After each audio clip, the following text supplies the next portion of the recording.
ತುಂಬ ಸಿಂಪಲ್ಲಾಗಿ ತುಂಬ ಈಸಿಯಾಗಿ ಮಶ್ರೂಮ್ ಪಲಾವ್ ಹೇಗೆ ಮಾಡೋದು ಅಂತ ನೋಡೋಣ. ಇದಕ್ಕೆ ಮೆಂತ್ಯ ಸೊಪ್ಪು ಹಾಕಿ ಮಾಡಿದ್ರೆ ತುಂಬಾ ರುಚಿಯಾಗಿರುತ್ತೆ.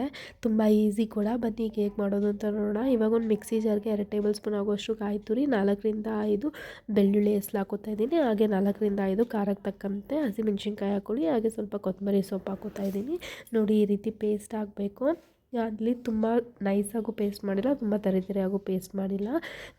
ಇವಾಗ ಒಂದು ಕುಕ್ಕರ್ ಪಾತ್ರೆಗೆ 2 ಇಂಚು ಚಕ್ಕೆ, ಹಾಗೆ 8ರಿಂದ 10 ಕಾಳುಮೆಣಸು, 2 ಏಲಕ್ಕಿ ಹಾಕೋತಾ ಇದ್ದೀನಿ. ಹಾಗೆ 4ರಿಂದ 5 ಲವಂಗ ಹಾಕೋತಾ ಇದ್ದೀನಿ.